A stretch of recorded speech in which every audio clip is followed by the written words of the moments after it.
Bonjour et merci. This is Mark Andreessen, one of the pioneers of the internet, who's now an investor. And the way he looks at the world is he looks at different business sectors and say, how can we reinvent it, knowing that software can play such an important role? What does he mean by that? Well, we've had big companies like this whose fortunes have declined as they've been replaced by companies like this, and the difference is software. That these companies are run on software. We have even companies that you think of as being in the physical world, like Walmart. It's really a software network, and that's where they gain their power. Once we go beyond software, we ask, what's next? And here's a new generation of individuals who are starting new companies who are trying to reinvent the world based on machine learning rather than on traditional software. Can we move faster? Can we reinvent faster? Can we disrupt faster by using machine learning techniques rather than traditional software techniques? That's what I want to explore today. So they could well be asking, although this isn't a direct quote, how can we reinvent it knowing that machine learning can play such an important role? We can invent brand new classes of applications. One of those is visual object recognition. So I'm a photographer, I collect lots of photos, and I spent hours and hours and hours organizing them and putting them into little folders and putting keywords on them. Took up a lot of time. Now we can disrupt all that. This is Google Photos, so I threw all my photos in there. I didn't do any tagging or anything else, and it did it all for me. So it's identified some classes: birds, lions, flowers, Legos, sky, lizards, and there were more. It did this all by itself. I didn't have to do any work. I can also drill down, be more specific. I can find pelicans. I can find clematis, though you see it made one mistake there in the upper right. That's not actually a clematis, so it's not perfect yet. Sunsets, it's really good at that. Clouds, finds lots of pictures with clouds, very accurate there. And even things that I wouldn't really expect. So I would never have labeled my photos by nose, but when I searched by nose, it picked out some interesting and prominent examples there with the sea lion and the tapir and the rhino and so on. So this is sort of done away with all this work I had to do and done it automatically. And how can we build systems that can do things like this? Well, in the traditional software model, we have a programmer. They create a bunch of rules. They write them down. They try to get all the rules right. It's hard to do right because there's complexity. In the machine learning model, it's not a programmer that writes the program. It's a machine that writes the program. And how does a machine know to write the program? Through data. You show it lots of examples.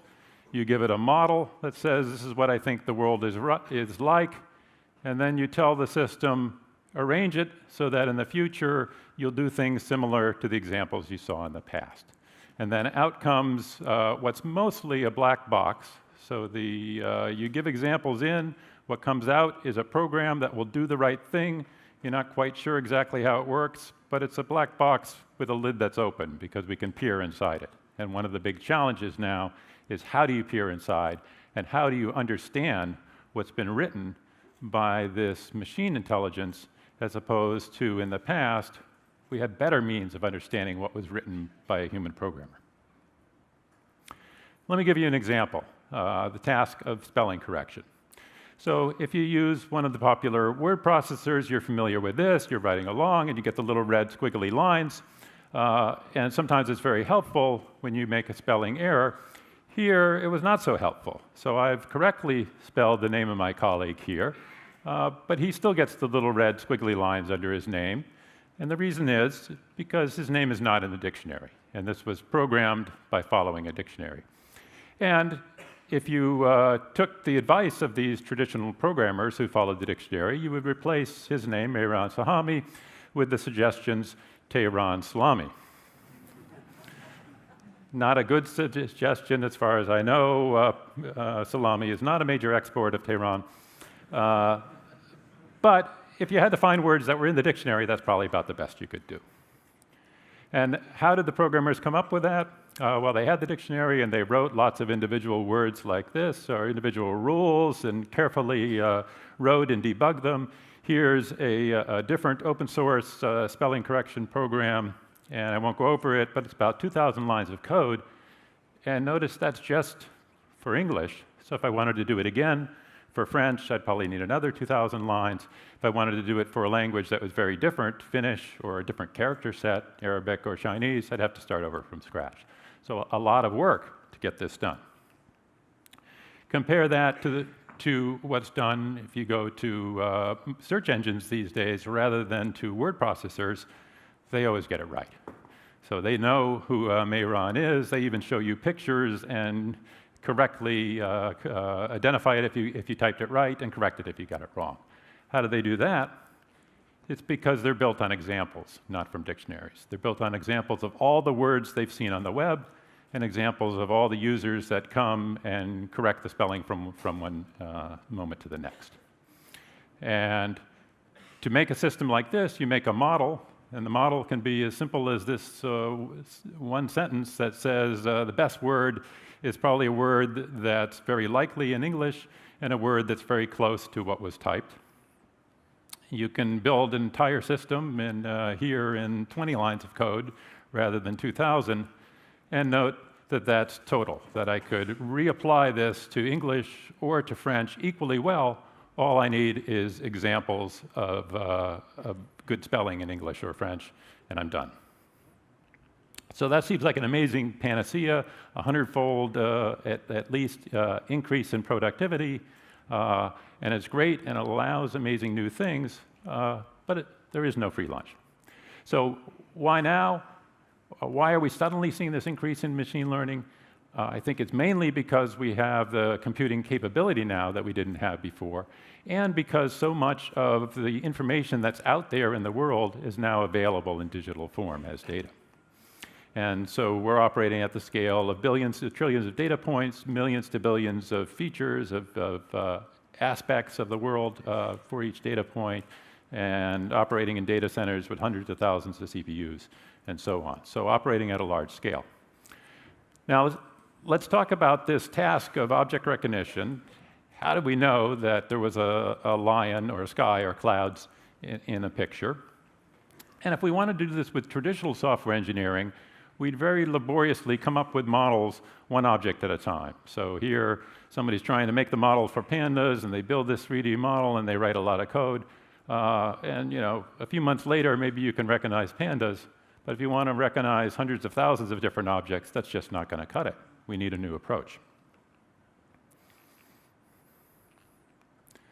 So the first thing we tackled about a decade ago was object recognition via supervised machine learning. And what we're starting to get into here, and we're here in the Louvre, so I had to show some paintings. We're getting into this fundamental distinction between rationalism and empiricism. So the rationalist, the traditional programmer, says, I can understand the world and I can write down logical rules that describe it. The empiricists, like Hume, say what we see in the world is what determines what's normal, and we don't have to understand all the rules. We follow custom. So in a supervised approach, we go out and we gather a lot of pictures with labels on them. So here, we gather a lot of pictures of pandas that have the word panda associated with them, and then just to see something else, here's a bunch of pictures of gibbons. I've represented schematically the pandas by the green dots and the gibbons by the red dots, and then we ask the computer to draw a line that separates them as best it can, and we see here it's done that. Now, if we get a new photo that we've never seen before, if it's on the right-hand side of the line, then we say it's a panda. If it's on the left-hand side, we say it's a gibbon. And maybe there are other parts of the space as well. So that seems to work pretty well. The problem is you have to get the pictures with the labels on them, and that can be expensive. You have to ask somebody to what's the correct answer for each of these pictures. So the next step was to do it via unsupervised machine learning. So by unsupervised, I mean we just take all the pictures we can find, we throw them in, and we ask the computer, you make sense of it. You figure out what's in there. Is there such a thing as a panda? If there is, you go ahead and represent it. How could a computer possibly do that? Well, I could explain it in math, but I decided instead to explain it in terms of a parable. So imagine your business is selling these kitchen tile sets, and you have a nice catalog of beautiful scenes like this that your customers can order. The business is going great. But you get the idea you'd like to modernize. You'd like the customer to be able to upload a picture, and then you'll make the tiles, ship them out to them. They'll have the beautiful backdrop for their kitchen. But it turns out that's very expensive, because now you're making the tiles in batches of one at a time, and it's much cheaper to make them in larger batches. So what you'd like to do is have an inventory of tiles. The user comes in, uploads their picture, you go into inventory, find each of the individual tiles that are close enough to their picture. It doesn't have to be exact. Assemble those and ship those out. So the question then becomes, what tiles go in the inventory? And that's basically the answer to this empiricist question of what is the world like? This is a representation of everything that's out there in the world. So we go back to the pictures, we see what's in the pictures, and I promise this is the only slide with math in it. We try to come up with, say, we're going to limit ourselves to a certain number of pieces in inventory, say 1,000. Doesn't really matter what the number is. And we try to choose those pieces such that we can reproduce all the pictures with a minimum difference between the copy and the image. And here I'm actually cheating a little bit. I said I was making kitchen tiles, but now let's think of it more like stained glass windows, because you're actually allowed to superimpose a couple different pieces at the same place. So it's like having several pieces of stained glass in the same location. And the answer to that question should be a representation of all the stuff that's important in the world. If I can represent any picture that I've seen before or any new one with these pieces, then these pieces must be important. So what does the inventory look like? Well, this was done for the first time. It was very exciting to say, what's going to come out? What's the world made out of? And the answer turned out to be not so exciting.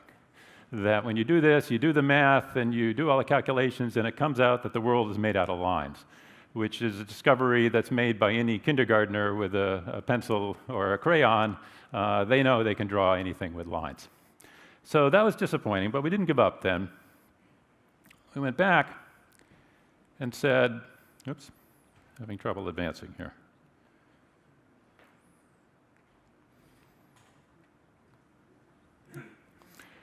We said, okay, so if we just make one inventory, it comes out as lines. Anything can be made out of lines. But what if we said we're going to have one inventory, maybe that's going to be lines, and then we're going to try to build up the next piece out of that. So take these small lines, build them up into larger pieces, and then take those and build them up into larger pieces still. What happens if you define the math to do that? And now for the first time, you get something interesting. So the first inventory is still lines. The second, if you feed in faces as examples, it actually identifies that eyes and nose and mouth are important parts of the world, and that faces are important parts of the world. If you feed in cars, it identifies that wheels and doors and so on are parts of the world and so on. So for the first time, we have a computer that's breaking the world down into pieces entirely on its own. Didn't have to tell it anything about what the world was like, just show it lots of examples, and it breaks the world up into coherent pieces. So very exciting. We did an experiment. We gave it 10 million YouTube video frames. We'd like to do the full videos, but as a first experiment, just pick out one frame from each one. This was about 100 times larger experiment than anyone else had done at the time. Since then, other groups have also joined in, and there's been a lot of great progress. So if YouTube videos come in, what does it find? Well, it finds the world is made up out of cats.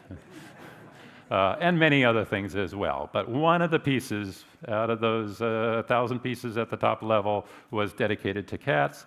And it could recognize all these as being cats. And if you asked it, what's the best possible cat, you have to squint your eyes a little, but that's sort of the mathematical answer to what the best possible cat is. So it's able to do this all on its own. There's a competition that's run every couple of years for people in this field, in which you try to identify pictures and classify them into one of 20,000 different categories. There's 300 different categories of fungus. So I would be terrible about this. I know about 5 different categories of fungus, so I could not pass this test, but computers do pretty well at it.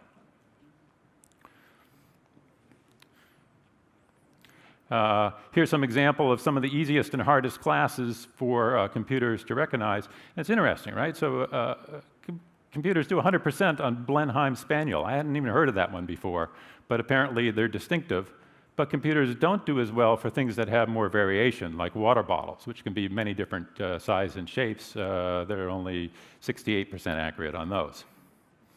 And this is what it looks like. So there's multiple levels of inventory there. This is a team from Toronto. In 2012, they scored 16% errors on identifying out of these 20,000 classes. And then the 2014 model got down to a little over 6% error, and it keeps on improving. So very exciting progress of getting something from nothing. Just showing the system a lot of pictures, and it automatically figures out what the classes are, figures out what the world is made out of. Now, let's go one step further. So I talked about a very trivial part of language, spelling correction, and there's lots of other work that's done in language. And I talked about understanding images. Can we put those together? Can we show the system a bunch of examples of captions and pictures, and then give it a new picture and say, what's a good caption for this? So the system both has to understand the world, understand all the stuff that's in the world.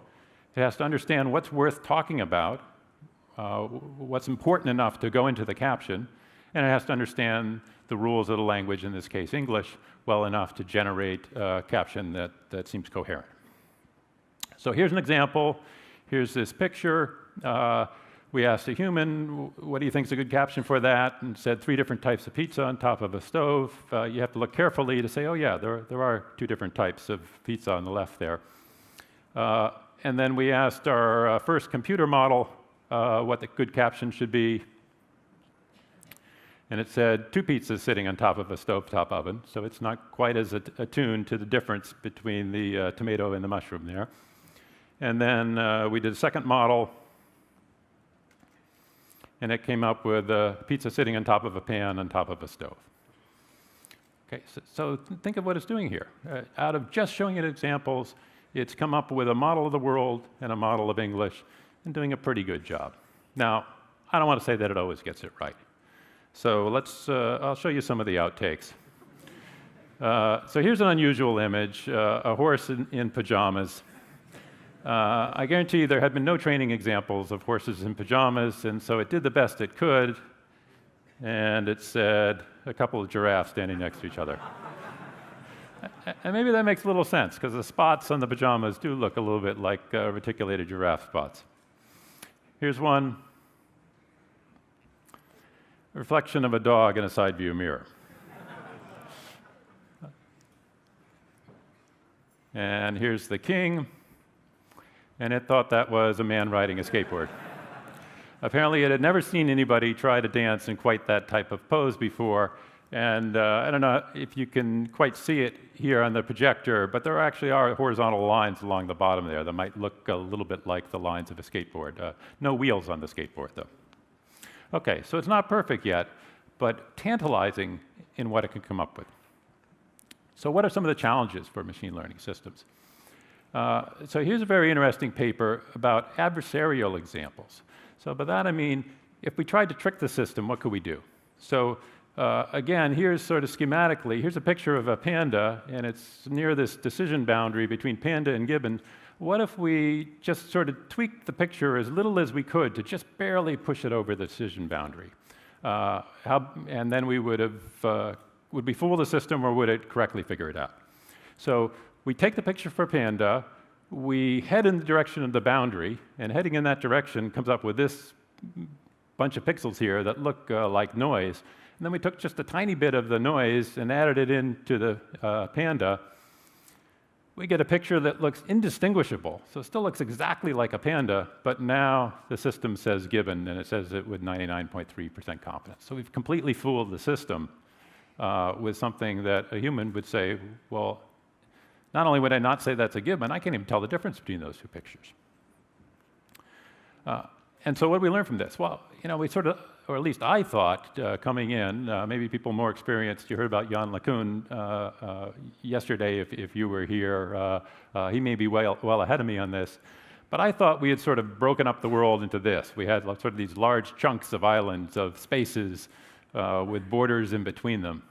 But I no longer think that's true. I think instead what we have is we have tiny little filaments where we know what's going on.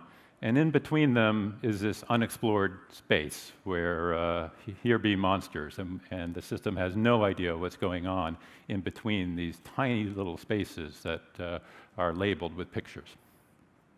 Of course, humans also make these types of mistakes, so we shouldn't blame these machines for making silly mistakes with the panda when humans have their own problem. Another paper we published recently says machine learning is a high-interest credit card of technical debt. So technical debt is this notion that over time, as you're developing your software, if you're going really fast, you may be getting stuff done, but you're contributing to maintenance problems that have to be paid down later on. And the idea here is, yes, machine learning allows you to go really, really fast, right? We can write 100 times less code and go 100 times faster. But that means we're accumulating the debt faster as well. So what are some examples of that? So one is lack of clear abstraction barriers. So if you write traditional code, you've got little modules and subroutines and so on, and you can say, if there's a bug, I know it's going to be in this module. With machine learning, if there's a bug, it could be anywhere. You don't know how to identify it. If you change anything, then everything changes. Like in this Pichincho machine, you change one little knob and all the balls fall in different places. Much more so than with traditional software. There are feedback loops. So here you do a search, you get some results, you click on the results, and if we have a system where part of the input is the click on the results, then the results depend on the clicks, but the clicks depend on the results. And there are ways of dealing with these feedback loops, but we have to understand how they work. There's this notion of an attractive nuisance. So one group develops this set of what they call synonyms that says, hey, for our application, when you use this word, you could replace it with this other word. And another group within the company says, that sounds great. I have a different application. I want synonyms too. But it may be that synonyms are always with respect to a purpose. There's no such thing as an absolute synonym. There's only a synonym with respect to a specific purpose. And it may seem like it's going to be good, but in fact, it may be going in the wrong direction. There's data dependencies can be harder to debug than code dependencies, so we squished down the size of the code to be much smaller, but we've increased the size of the data. And our whole tool set for doing software development is kind of based on understanding code, not on understanding data.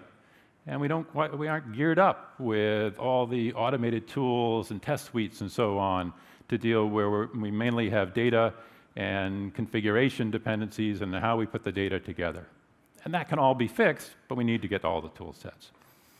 There's this thing called the optimizer's curse, which says, if I try 30 different variations of my algorithm and then choose the best one and go ahead and deploy that, this curve here tells you how bad that estimate's going to be.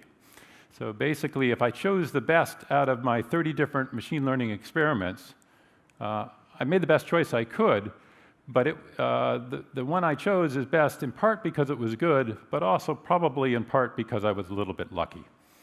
And so I shouldn't change my decision, but I should expect that when I deploy it, that it's probably going to do worse than it did in the test, because part of the reason it won the test was because it's lucky, and in real life it will no longer continue to be lucky. There's the allure of standard packages. We have some really great open source software that does all this amazing stuff. And people build huge pipelines on top of it. And the software helps you get started really fast, but then the problem is you kind of get stuck and you kind of get locked in. And in the end, machine learning ends up being like 5% of the total amount of software you wrote anyways. So you might be better off starting from scratch and rolling your own rather than sticking with the packages. There's this idea of non-stationarity, which means things change over time. The data you had before, some of it's still good, but some of it is becoming stale and old. And we need methodologies for knowing how to deal with that, how to replace the old. And finally, there's this idea of lack of intuition, that we still don't really understand everything that's going on with these complex machine learning systems. So what is this? So this was an example done at Google. We call this the Inception Project. And there was a picture of a country scene with trees and a river flowing through it. And then we told our neural network, which was good at recognizing objects, so it could pick out, here's a tree and here's a river. We said, we're going to feed back into you the notion of animal. So we say, go into this picture, see if you can find any animals, and then add those back into the picture. And this is what it comes up with. So it hallucinates birds and dogs, and it adds eyes everywhere, so every knot of the tree becomes an eye of an animal. And this has poetically been thought of as what androids dream of. I don't know if that's really the right way to think of it, but it's one way to explore what it is that these networks are seeing. And we need better tools for understanding that and knowing where we're going. Okay, so why don't I stop now and open it up for the questions.